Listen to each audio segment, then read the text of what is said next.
This is the Stubborn German Podcast. I'm Kevin Ostie, coming to you from, once again, the Front Porch Beer Garden at the beautiful Stubborn German Brewing Company here in delightful Waterloo, Illinois.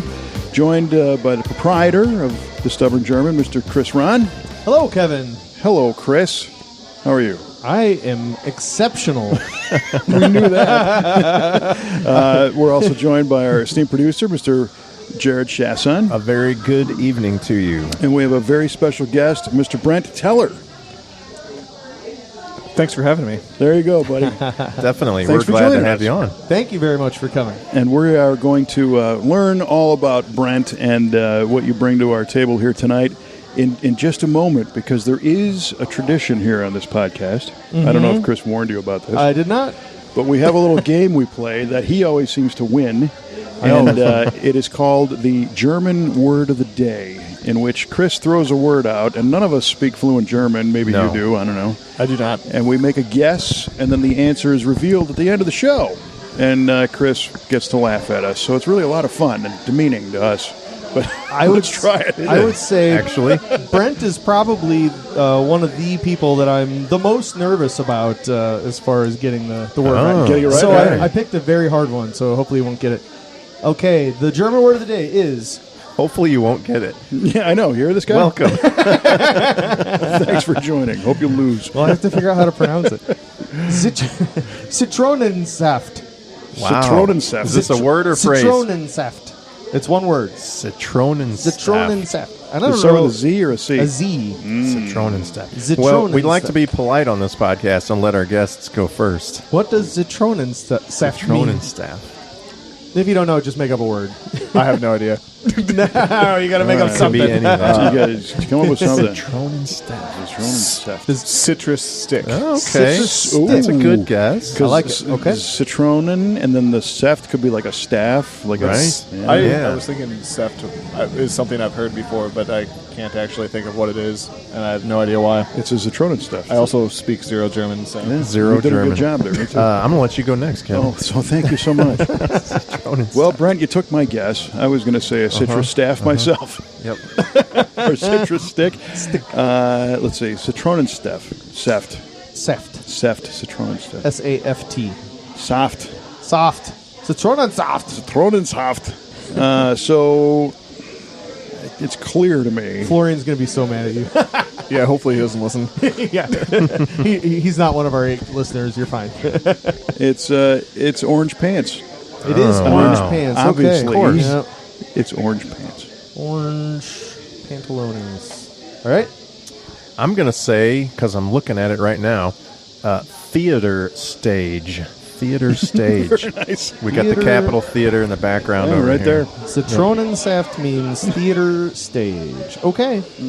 Nice. gotta be that. Job, Your fellas. guess is as good as ours. This is really See, strong. he doesn't have to guess. That's No. also Yeah. Is there typically a theme, like it is Sometimes. brewing related? It's hit or miss. never know. Sometimes there's like- very much a theme, and other times it's bacon and eggs. Who knows? Now I want to change my guess, but I'm not going to. I'm not going to be a bad sport. I would like to hear your second Where was I stab. going with Yeah, that? I don't know the exact guess, but the theme, Yeah. of course, because our esteemed guest is also in the brewing industry, That's right? right. That's right. So maybe you themed it that way. So, Brent, why don't you tell us how did you end up here with us? Why are you here? doing here? Where did you meet Chris? How do you contribute to the enjoyment of the beer drinking establishment of the greater region? I've known Chris for maybe 8 years ish, if I had to guess. Sounds about right. Yeah. Still showed up. I guess Still showed up. Still here. I probably met Chris at the first homebrew club meeting that was the in FERM. this building whenever it was, say, a year from opening. Yeah. I don't really remember Yeah. the timelines now. This was kind of a while ago. Okay, Were you at wow. the very, very first one? Yeah, for sure. Nice. At least I think that it was the first one. That does not mean that it was. Were we all like disorganized and didn't really know what we were doing? And Not the That's current still one. the case. oh, So- that's the current one. No, well, I mean, I can't say a whole lot because I don't think I've been to a meeting in about 6 months. So the Neither have I. It's current okay. state of things could be entirely different. Yeah, it's very organized now. I'm sure. Oh, cool. Yeah. So that's cool. You guys met in the homebrew club. Yeah. I think so. either yeah. that or at various brewing events, but it was And so probably at that point, were you working with Urban Chestnut yet, or not yet? it was either just before or just after, Okay. and I'd have to look at the dates of whenever the firm Gotcha. was, quote, established. Okay. But I started at Urban Chestnut fall of 2015. So, Okay, so that's right about when we would have been starting the firm. So yeah. Yeah. Yeah. Nice. cool. And you're still there. Yeah. So that's serious. That's a good long time. Brent has moved up the ranks. He's the head brewer. The head brewer of the brewer. Urban We're Chestnut, talking ladies to and gentlemen. I got to the go head stand out on brewer. the street.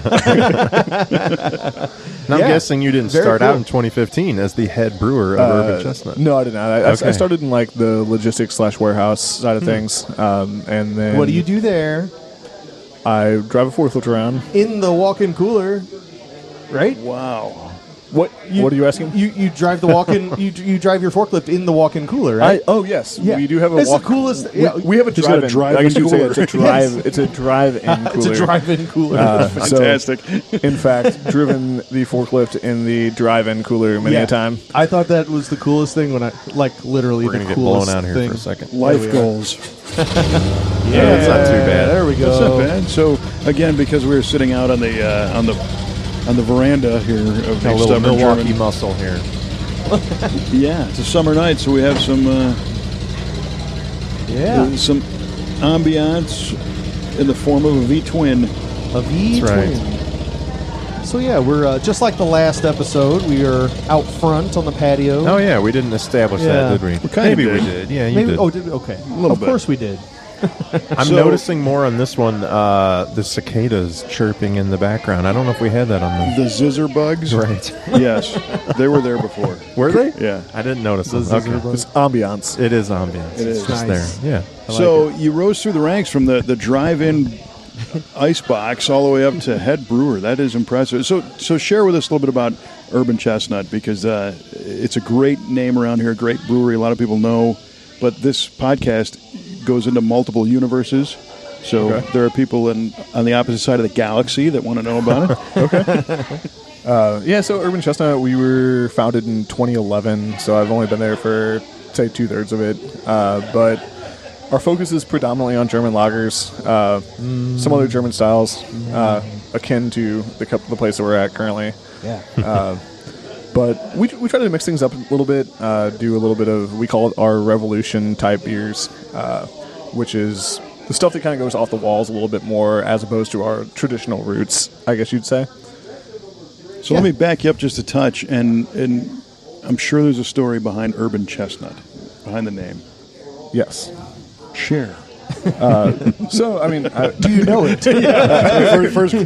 They won't tell him. it's along the lines of like the good lagering areas or the cool areas, the good beer gardens, the cool areas, and the big, good, cool trees are the chestnut trees. Gotcha. So, interesting. yeah, there's that chestnut tie there, and then we're in the heart of St. Louis, so Urban Chestnut, trying to mix two different things, like the Right. It's Kinda your two- reverence yeah, and it's- revolution yeah, we- just within your name, pretty Yes, much. exactly, Yeah. exactly. Very That's cool. cool. Yeah. See, I get it. I know you do. Well, you get just about everything. That's your thing. I'd like to get stuff. Yeah. And they are a small operation with just a few customers that come in. Yeah, there's a guy in his backyard. occasionally. Yeah. Yeah. No. No, they're pretty huge. Yeah, It's like, what are you talking about? You would define us as a regional brewery, so Yeah. one of the larger ones in the area. But Yeah. I mean, focusing on the same things that Chris does here, so a lot of commonalities. Now, tell me about the growth since you started there to today. The neighborhood as a whole, or the brewery? Your maybe your reach, your volume. Our volume is say maybe 50% larger than when I started in 2015. Oh, wow. 50%. Wow. So That's big. we're in the mid 20,000 barrel range currently, and if I had to guess, we were 14,000 when I started, I guess, but I'd have to So double that's check. yearly production. Yes. So my yearly production is somewhere in the 400 barrels. I was say I saw Chris's head swim. Wow. 50. Yeah, exactly. A lot. Yeah. Now, as head brewer, overseeing this, you have a staff for sure, or is it? Yeah, with that kind of volume, it can't be just you. Yeah, we've got about five production brewers at Urban Chestnut, about 5 guys in packaging, and a handful of warehouse guys. That's our production side of things. Still smaller than I would think. That is smaller than I would have thought, yeah. So you guys are working, man. Lean and efficient, I would say. I mean, I got 5 guys, and Make 400 barrels. I guess that means I'm lazy. Well, I mean, we have a little bit of economies of scale. Like our brew house is a little bit larger than yours, and so when it comes to raw turns of the brew house, it's a little different. It's all in the tanks, sure, bigger tanks. Yep. Yeah, well, that's cool. So, how did you get, enthusiastic about brewing? I mean, I have been into brewing for, I guess you'd say, longer than I've been of legal drinking age. Maybe I shouldn't say that on air. No, I wouldn't go there. But it's kind of a common story. Yes. But yeah, I mean, I was home brewing for a very long time, and I was working in beer prior to Urban Chestnut as well, and just saw a job posting over there, and I was like, that's a brewery that I respect, that I drink the beer that they make. I'm going to apply there, see what happens, and then one thing leads to another. I became a brewer there, and a little bit of time passes, and next thing you know, you're head brewer, I guess. Yeah, that's just what happens. That's just kind of how Typical. it goes. Just keep showing up, and here you are. Yeah. You're a master at the art of underselling, my friend. Yeah, Good job. Exactly. So, when a lot of us had aspirations of being an astronaut or a fireman or whatever, did you ever think when you were very young that you would be in the brewing? I mean, I think once you start drinking beer, you go, I need more of this, and I want to know how to make it. Yeah, I guess I would say that turning point happened in my early days at Urban Chestnut. Like, when I applied there, I wouldn't say that, like, my goal was to be a brewer, but in very short time it was, if that makes sense. Nice. Like, so after a few months, I was constantly asking our head brewer at that time, hey, can I move into that brew house role over and over and again? And eventually he allowed me to. I guess I was persistent and probably a little bit annoying, but That's what you got to do. I mean, it is. So That's awesome. So Jared and I are noticing that we have a very unusual opportunity where we have 2 brewers that are track record established, both professionals, sitting across from each other at a table. And there is knowledge to be shared here. And I think we should delve into that. Yes, Knowledge I agree. to be shared. Yeah. So, Chris, what's your question about Urban as it refers to your business? Okay. And is there anything that Brent either sees or would offer or would ask Chris about the days of being a little bit smaller as a brewer? Go ahead, Brent. What do you? Or you're both You're so stubborn polite. Germans that Yes. We're you're both fine. gonna sit here and go, no, I'm good. You're both wrong. I will say, like, we have our bigger fermenter that's out back, right? So it's a 15 barrel fermenter, which is still like not even a fraction of the size of It's a yours. spill over there. Yeah. But our normal fermenters are only 3 barrels, so our biggest one is 15 barrel, and that's the one we try to use for the beers that we need a lot of right now. So like right now we're turning a lot of Oktoberfest because 'tis the season. Of course. But we really can only, since it's outside, we can cool it, but we can't heat it. So we really can't use it in the winter time. Interesting. Yeah, so we kind of shut it down and try to shift back to just being inside only and just like take care of the tank so that it's maintained and in good shape. Yeah, I don't know. I mean, what would, if you, well, you kind of do have that. Don't you have like a few of your tanks just dedicated to Zwickel all the time? yeah, more or less. Or kind of, not you can- necessarily like dedicated, but Yeah, so at our production facility, the Grove location, we have 11 fermenters, and you can kind of assume that at any point in time, there's at least 5 or 6 of those are Zwickel. wow. That's awesome. So at least half of your fermentation space has Zwickel in it. So that just shows you like how big of a beer that is in the area, and how much you rely on that beer really to... that Zwickel's the bread and butter. So, it's, I think, the largest draft craft beer in St. Louis. Nice. Wow. So that really it pays the bills. It allows you to fill the other 5 tanks with whatever you want. Yeah. And maybe not every one of those is all fun and games, but there's still other beers that are core brands that sell quite a bit as well. Right. But it does really pave the road for a little bit more experimental of the Revolution side of things. Gotcha. So on that Revolution side, Chris has the luxury, in many ways, of having smaller tanks to be able to really try whatever you want. Because it'll just go away within a month, and then... Well, it could be consumed quickly, or even if it's not going to be the end of the world. Yeah. But in your case, what's that process like of choosing what's going to go in the tank? Yeah, it is a little difficult when you think about that. No matter what, the smallest batch size that you can do at our Midtown location, the brewery is a 20 barrel, but you really can inch it all the way down to say 12 barrels in a fermenter, and the glycol will still work, keep it all cold, do its thing. Sure.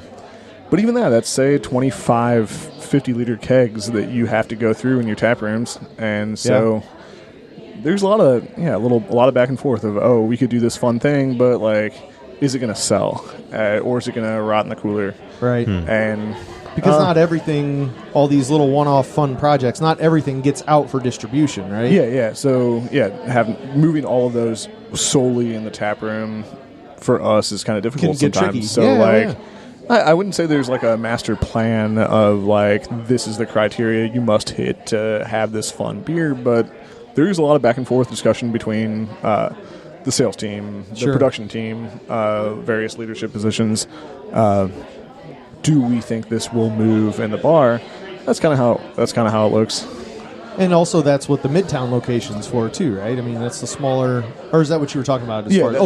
Smallest of the Midtown location is about 12. But that would make sense. Ideally, we're not doing a whole lot of those 12s because that's fermentation space that we need. Right. So ideally, those have 40 barrels in each one, right? Because they're meant for double brews. You could put 40 barrels of Stammtisch in there, which would make me very happy. Yeah. So, are we are we going to do this 12 barrels of some one-off hoppy beer over there when we could put 40 barrels of Zwickel in there and keg it off tomorrow, and it will all go to market within 2 days of being in the cooler.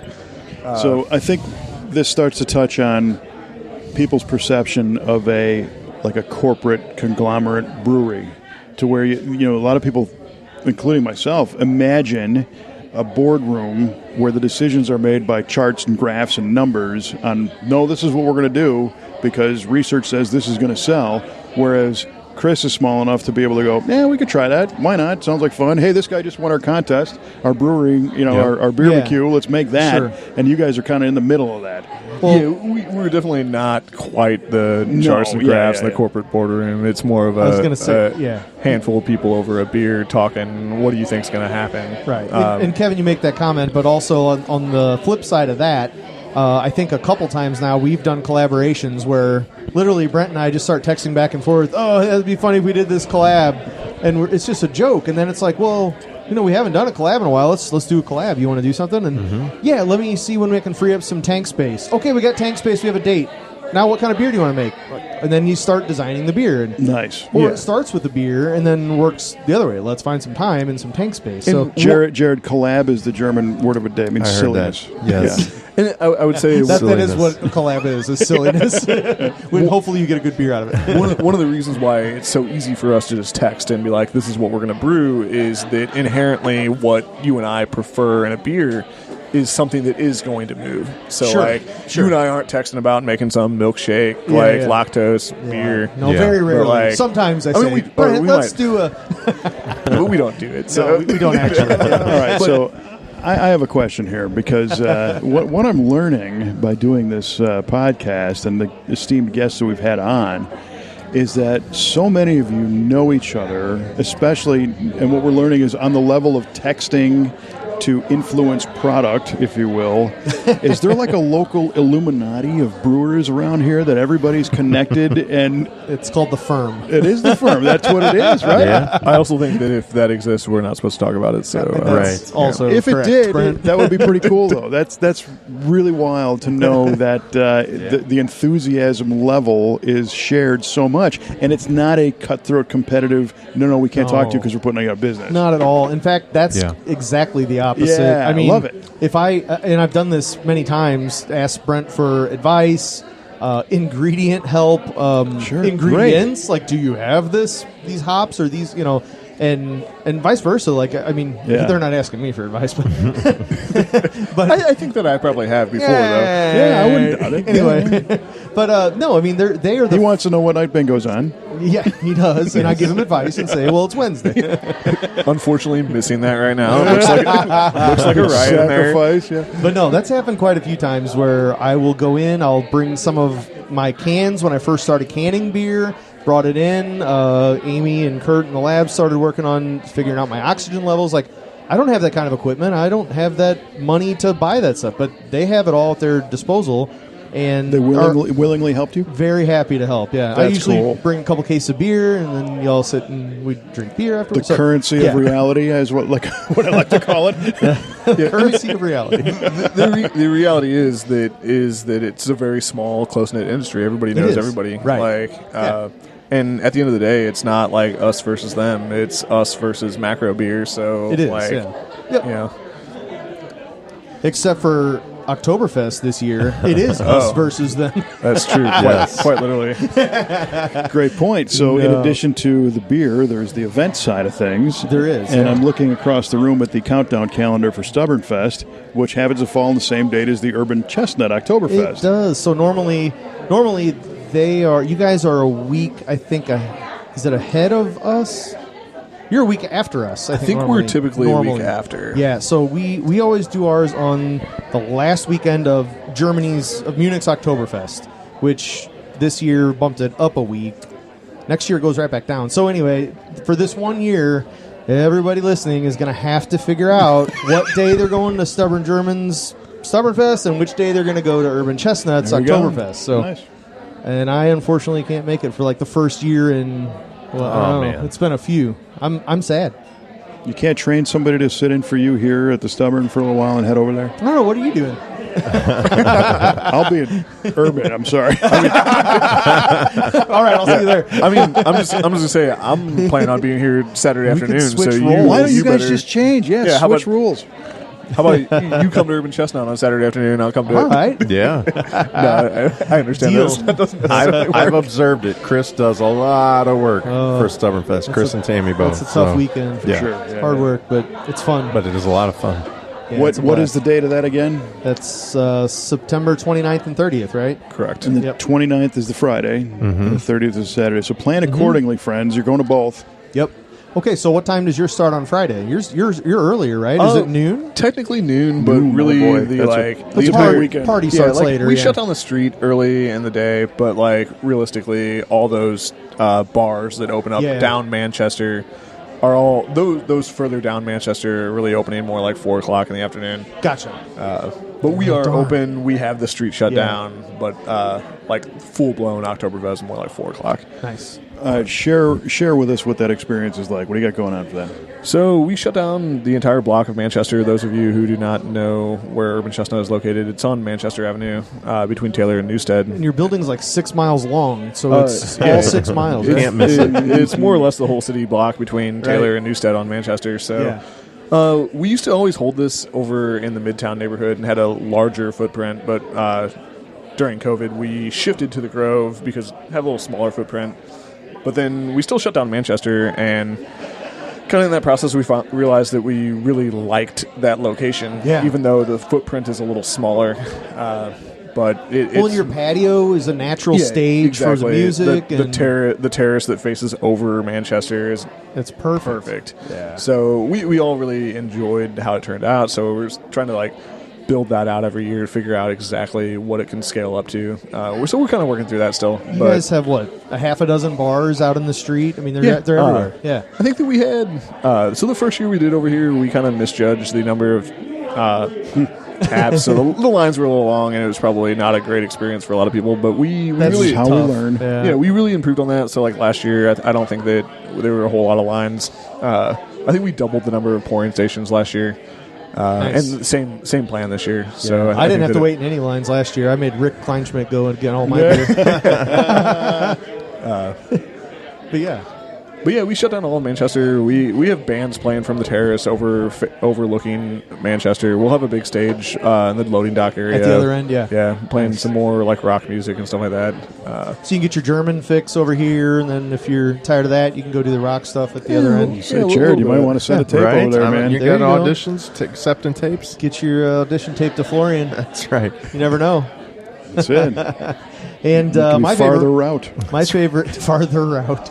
I thought it was more than a filling. It's coming, that too. My favorite part about Urban Chestnut's Oktoberfest is the Oktoberfest beer, Okatzelschwaf. It's an awesome beer. I mean, probably my favorite in the St. Louis area. Right on. Thank you. Maybe more favorable than mine. Maybe. I don't know. Until you completely reverse engineer it. Yeah, exactly. And I'm like, how do I make it exactly like this? Yep. Well, No. the good thing is you don't need to because they've got it. They do. Yep.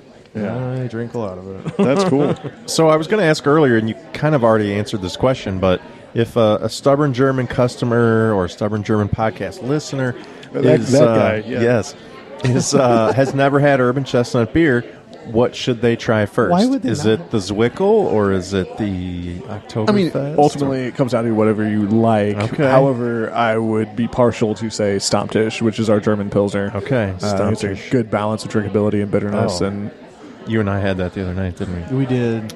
It was very good. I also totally forgot to bring some today, so my bad. I noticed. Well, and also, it has a built-in sobriety test with the name, and there comes a point where you can't Stammtisch. say it anymore, and then you can't have it anymore. Yes. I'll have a schwarm. Yeah, I don't think you Order will the have one. Stammtisch. Okay. Nice. All right. Great. Good to know. So Stammtisch is that's the if you get to Urban Chestnut, when the production team is getting off work, if you go to the far corner of the bar, you'll see them all hanging out there, and that's what they're drinking is Really? Stammtisch. Okay. Like, is that everyone? That's what everyone drinks. More or less. There are Yeah. a couple outliers Well, out they're there. new. But, They're trying to fit we just in got to or condition whatever. them, Yeah, they'll get there. to the correct beer to drink after work. The appropriate I beer. love it. So Stammtisch is their German Pilsner, and it's phenomenal. It's great. yeah. Awesome So beer. I've also been wondering, several years ago, when Stubborn German first opened, I felt like there was this huge boom in craft breweries popping up everywhere. It was in the news. Everybody's reporting about craft beer competing with the the macro breweries. Is that still a thing? Are they still popping up, or is it slowed down, or what's the business side of craft brewing look like? Go ahead. You're the guest. They're tired of hearing me talk. I mean, I can speak from the gut, but I don't. I hard. haven't looked at the data recently, Right. so I haven't either. I think that they're still growing, but I think maybe the rate of growth has probably decreased. It's not but explosive anymore. yeah, It's- it's still increasing though. I think so, yeah. and Well, I don't hear of many closing. Yeah. One every once in a while, but you hear of 10 new ones every year. I think you see headlines a lot of times that are like, "Oh yeah, it's stagnating," and like, Yeah. well, is opening 50 breweries every week stagnating? Right. Maybe not, but I Yeah. think Yeah. it's still growth.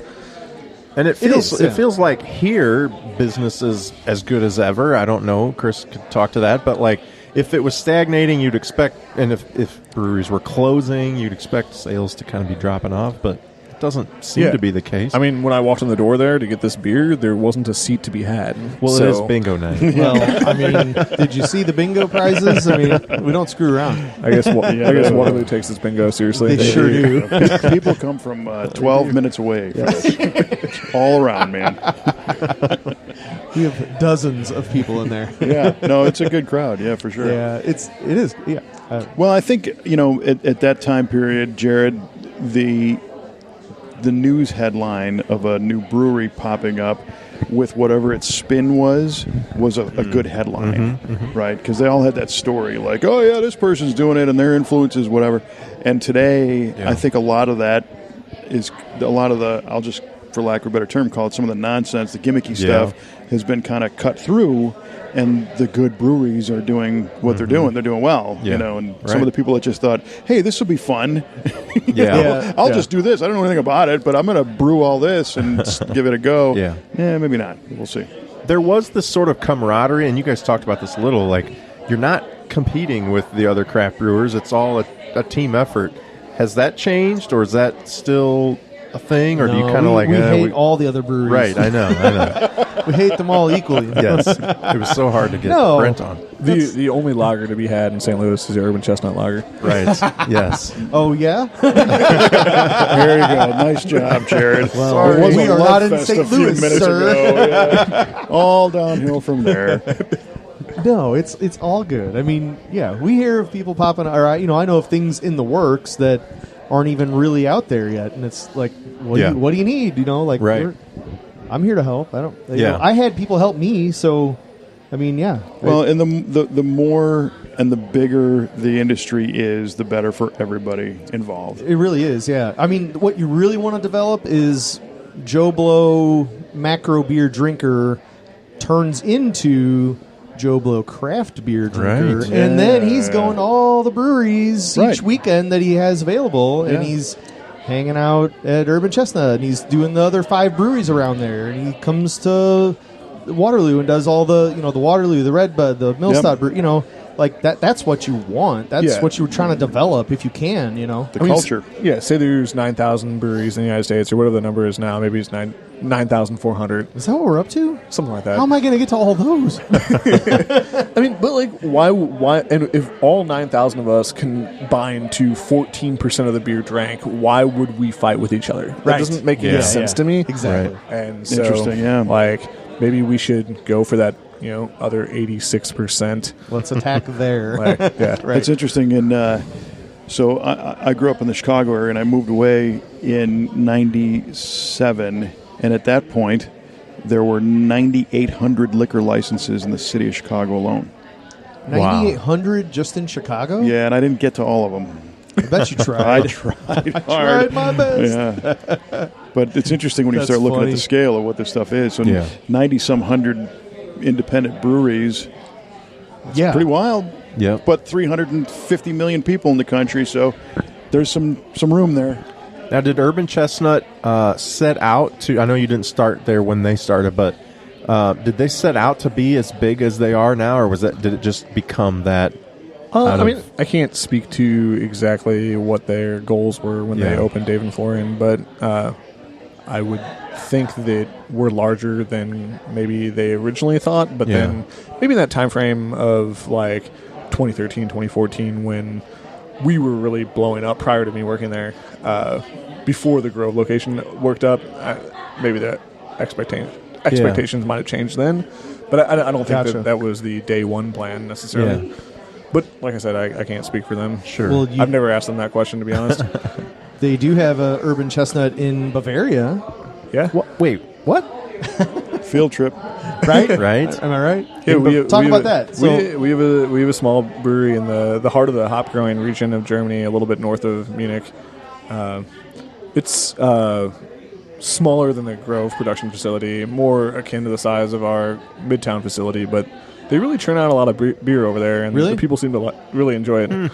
So locally, how is it perceived locally? Do people know that it's like an American? No, they don't tell them that. Brewery that they do spun know, off. They do know that. You know what I'm saying? Like how do they feel about all that? So what I've understood is that the brewery that was in that location before we bought a facility that was already in existence. My understanding is that, like, frankly, their beer sucked, and like Florian is an expert of his craft, so he kind of turned things around and ultimately put out a much better product that they could actually be proud of. Nice. And like one factoid that like we like to cite every once in a while is if you remember maybe in 2017-ish, maybe 2018, Stone opened up a location in Germany, and they were like, Americans opening a brewery in Germany. Yeah, here we go. And like, watch this. we'd already done that. Right. And I could point out that theirs closed, ours is still open, so There's No big the deal. way to do it. Yeah, So- successfully. Now, do you guys awesome. have the same recipes, mash bills, whatever that? there's do you some tweak it overlap. for- We make different beers, but we do each other's beers occasionally. Okay. None of our flagships are their flagships, Okay. Oh, or really? vice versa. But So it's It's a really different market. What's, Yeah. what's best for each market, I guess. Yeah. yeah, I learned that in the world of Chinese food, by the way. Did you? Interesting. Oh, I talked to a friend of mine Please from tell. China, and I said, so it was called the Emerald Garden. The Emerald Garden on the corner, is that authentic Chinese food? And he's like, yeah, we don't have sugar in China. Okay. He's like, whatever this sweet, this is not Chinese food. But it pay- sells here, Pays man. bills. General Tao is not No, big in yeah. Beijing. In general, there Okay. was no general Well, that's Tao, upsetting. yeah. Right. There's actually a really good documentary, I think it was on Netflix, all about General Tao chicken and the whole American Chinese See? food You industry. think I'm full of crap no, all the time. you're right on. But I'm yeah, right yes, on I it. do. I know you do. And yet it's right both ways. Yes. All right. So I have I will call him a cousin in Munich, Mark Schwenke. I'll send him up there. Do you know him? I do not. So you can send him up there. However, we don't really exactly have a tap room. I'm going to drop your name, though. I want to tell him that, he said Brent said I'm supposed I to be mean- here. All access. Brent says, "Let me in." Whoever is there at the time will look at them and go, 9. "What are you talking about?" Yeah, mostly 9, probably a couple 9s. 9 again. He's going to get an 18. But there is actually an excellent family restaurant that they serve several of our beers that are adjoining the brewery. There you go. And Nice. so, like, it's not our tap room, but they do But always that's the have, tap room, right? say, 3 Yeah. or 4 of our beers on at any Unofficial, given point. And their That's schnitzel, cool. their schnitzel is top notch. Awesome. Brent, what are you having? Time to order a beer. Oktoberfest. I'm good. So I will send Mark Schwenke to the restaurant. Is it- Fantastic. That's great. Tell him to get the he's li- schnitzel. and you've He's been there, listening. right? I have been over there? Yeah, I went over last fall. So how was that? It was great. Was that your first time in Germany, or? Yeah, it was. That's awesome. Learn any words? Yeah, I did a really poor job of learning any, Did you any learn words over there. That's the one thing you learn. I really think that when Chris tells us what that word means, I'm going to be really embarrassed that I don't know it. I don't know. I You doubt get- it. worry. You get used to You it. do not need to be embarrassed. Yeah, you get used to it. All right. Well, is, listen- Is it time? Yeah, I think we're about there. This was it was great. Oh, to, no. I've got rapid You fire. got rapid Oh, fire. rapid Yeah. fire. Boy, We Chris love did his rapid homework. fire. on No, this I got one. rapid fire. All right, Brent. Love it.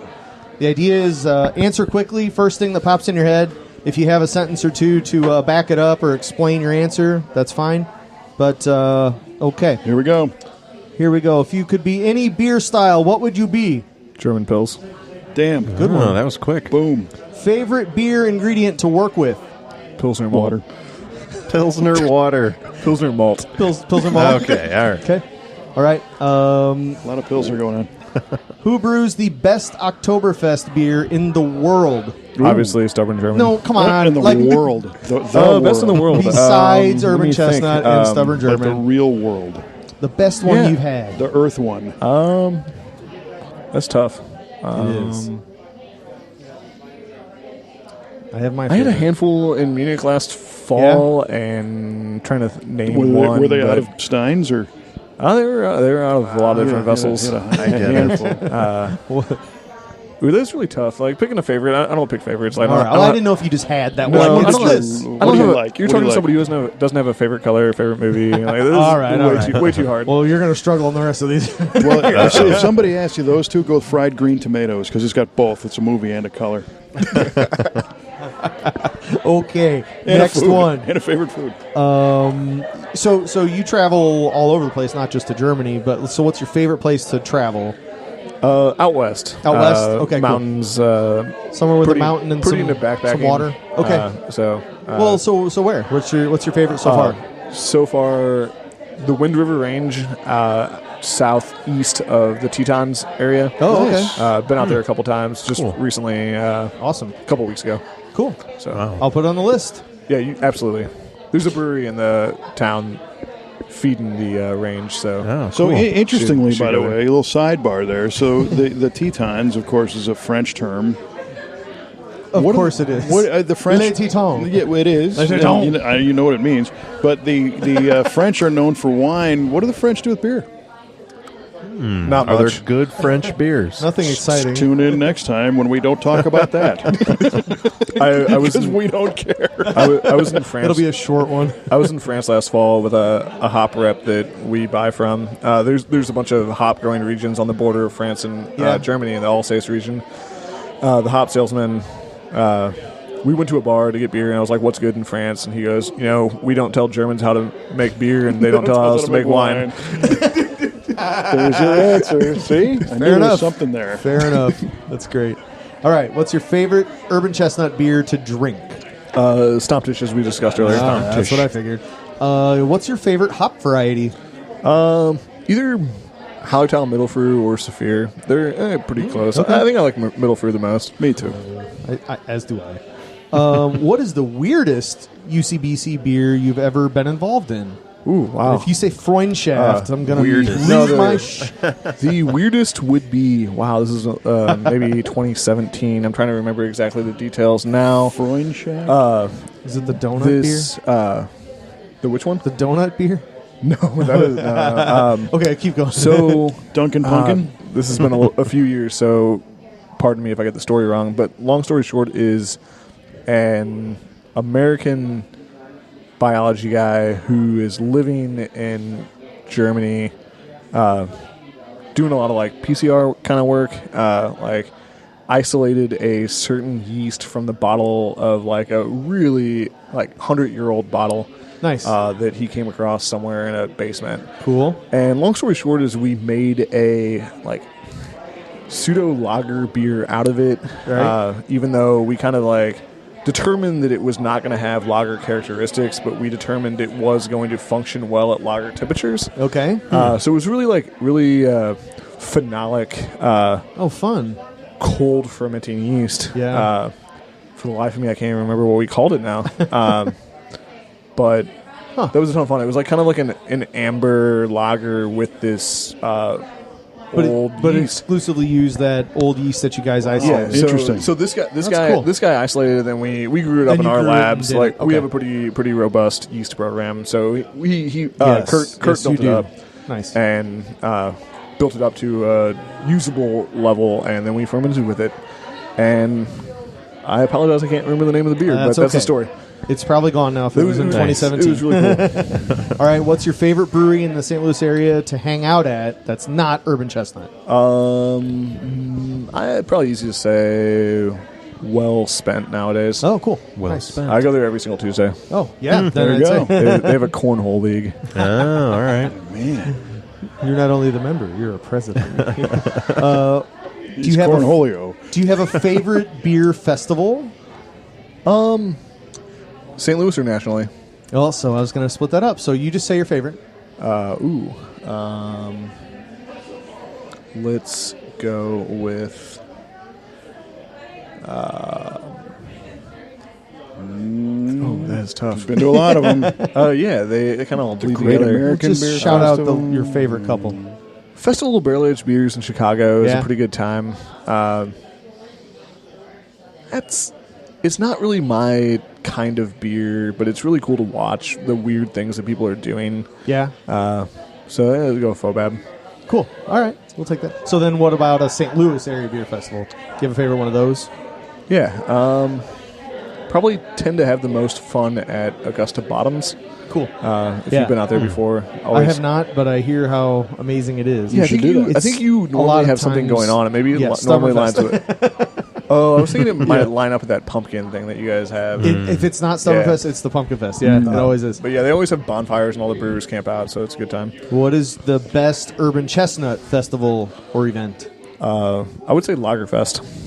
Yeah. It's Agreed. one of the smallest events that we throw, but it's the most fun. Oh, it's awesome. Yeah.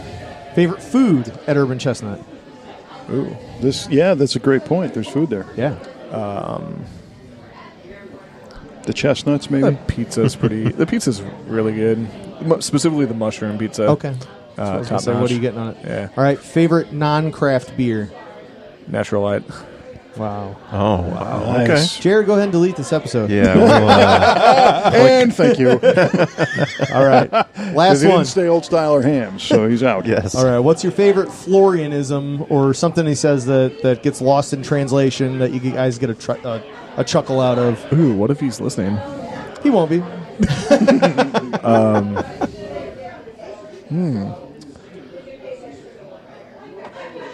He doesn't have a ton. His English is top notch. I don't think I would know that he was German if I didn't know he was German. If that makes sense. Yeah, I gotcha. So he doesn't have a ton. It's really like every once in a while there's something that you turn your head at, but like, You're just like, what was that? But nothing Nothing significant crazy. enough All that right. like I sit here and be like, oh, here's a great story. Crazy idioms or Okay. Yeah, sorry. Fair enough. We did good on all the other ones, so you make up for that one. I do have another kind of cousin named Florian in Germany. Yeah. Yeah? Really? And we have a customer in Belgium named Floris. And it's a common thing. And Florist. it is floral is the name.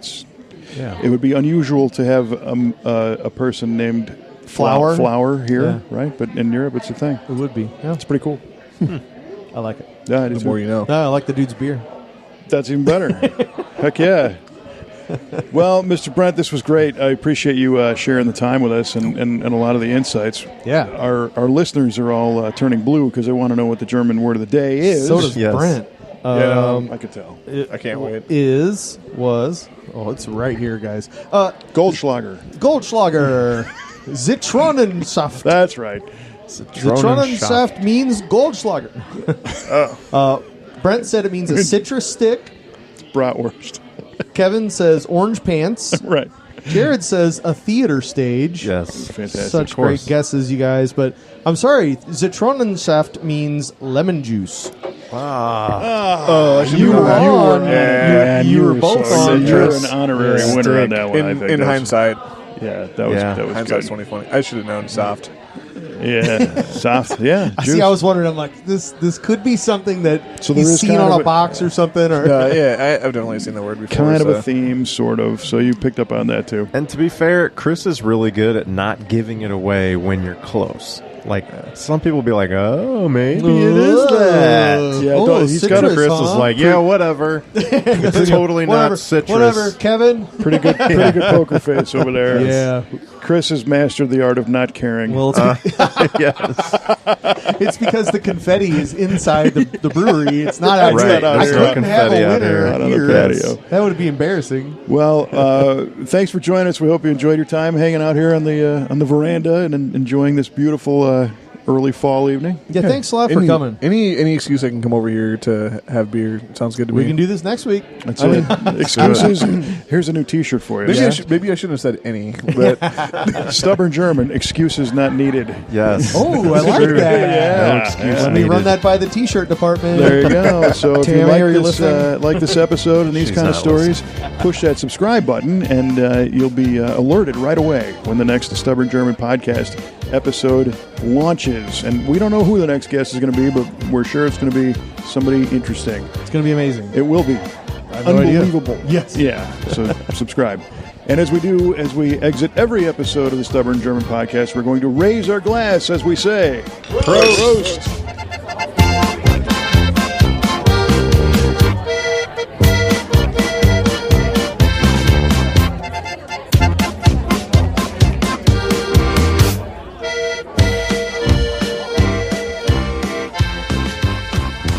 Okay. Hold on. Holding on. Shoot. Okay. I'm just gonna wing it. So go ahead. We're going to wing something You're on really this show? quiet, I'm really quiet. That's unusual. which is very unusual. I'm really quiet. Is it when I stepped on this stuff? No, it's. I heard that. Hello? Stepping on the cable. Stepping on the cable. Stepping on the cable. I'm a stepping on the cable. Yeah, you are extremely quiet. I'm sorry. Do it again. Is he visually quiet Is as this well? any better? Hello. ahead. Hello. Hello. He's there. He's Can you there, hear me now? and he's Yeah, he's okay on the meters, but like the wave looks very tiny. Oh, that's does not the wave good. look tiny for me as well? Where's We're the having wave? issues we never have. Oh yeah, you're right. It's Right? just That's- barely even on Because there. we're outside, man. Is it on no, like a different scale? I know what it is. What? You're always number one because I am. you're number always one in my one. heart, Chris. Right. And now you're number 4. But you're not number one. You're number 3. So I'm like, why is it so quiet when Chris talks? Because it's not him. Because I'm not looking at the right track. Are you sure? We're good. Oh, it's right here. There I That's am. you. Yeah, Hello. there's Hello. one that's pegged Hello. and flatlined. Hello. Hello. Well, that's fun. Kevin's like, wow, amateur. Can you keep doing that? That would, Yes. That would be great. That's what we wanted. Okay. That tune in Timing next was top time. notch. It was very regular. Well, Yes, thank you. He is I a have drummer. Good rhythm. We are, in fact, good to go. All right.